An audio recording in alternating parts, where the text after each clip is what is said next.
পড়ুয়াদের ট্যাবের টাকায় হ্যাকারদের কুনজর, ট্যাব দুর্নীতি কাণ্ডে চলছে ধরপাকড়। রবিবার দার্জিলিং সেবক রোডের কসমোস শপিং মলের সামনে থেকে গ্রেপ্তার করা হয় দিবাকর দাস, গোপাল রায় ও বিশাল ঢালি নামের ৩ অভিযুক্তকে। তাঁদের মধ্যে দিবাকর দাস উত্তর দিনাজপুরের চোপড়ার বাসিন্দা ও মরিচা গোয়ালগাছা প্রাথমিক স্কুলের শিক্ষক বলে জানা গিয়েছে। দিবাকর দাসই ট্যাব কেলেঙ্কারির অন্যতম মাস্টারমাইন্ড বলে মনে করা হচ্ছে। সোমবার তাদের নিয়ে আসা হয় কলকাতায়। তবে কি স্কুলেই ঘুঘুর বাসা? যদিও দিবাকর দাস যে ট্যাব কেলেঙ্কারিতে যুক্ত তাঁর আজ পাননি স্কুলের অন্যান্য শিক্ষকরাও। এইসবের সঙ্গে ট্যাব কেলেঙ্কারিতে ওনার নাম উঠে এসছে, ঠিক আছে? ওনাকে দেখে কি কোনোদিন সন্দেহজনক মনে হয়েছিল আপনাদের? না স্যার, যেহেতু নতুন জয়েন করছে এখানে, ফেব্রুয়ারিতে জয়েন করছে, তারপর স্কুলে আসছে যাচ্ছে, তার তো যেহেতু নতুন অনেকদিন হলে কিছু জানতে পারতে হবে। এছাড়া ট্যাব কেলেঙ্কারিতে রবিবার ইসলামপুর থেকে গ্রেফতার করা হয় 5 জনকে।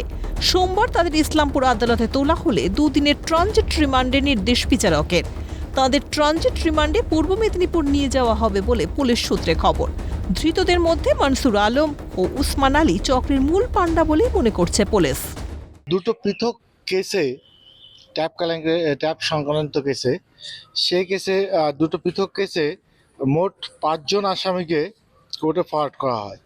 তার মধ্যে তমলুক পিএস কেস কানেকশনে উসমান আলী, মনসুর আলম এবং রাওসান জামাল এবং মোতা কাবের আলীকে ফরওয়ার্ড করা হয়। এদের 3 days ট্রানজিট রিমান্ডে চাওয়া হয়েছিল, অ্যাকর্ডিং সেটা 2 days অ্যালাউ করেছে। পাশাপাশি ট্যাব জালিয়াতি কাণ্ডে তদন্তে নেমে চোপড়ার বাসিন্দা মাঝারুর আলমকে বিধাননগর কমিশনারেটের ইলেকট্রনিক কমপ্লেক্স এরিয়া থেকে গ্রেপ্তার করে ঝাড়গ্রাম জেলা পুলিশ। তবে কি দুর্নীতির আঁতুড়ঘর চোপড়া? ধৃতদের জেরা করছেন কলকাতা পুলিশের তৈরি সিটের আধিকারিকরা। এই চক্রের সঙ্গে জড়িত বাকিদের খোঁজও চলছে তল্লাশি। অভিরূপা সাহা, রাজীব নস্কর, বিদেশ বেরা ও বিশ্বরূপ বিশ্বাসের রিপোর্ট, ক্যালকাটা নিউজ।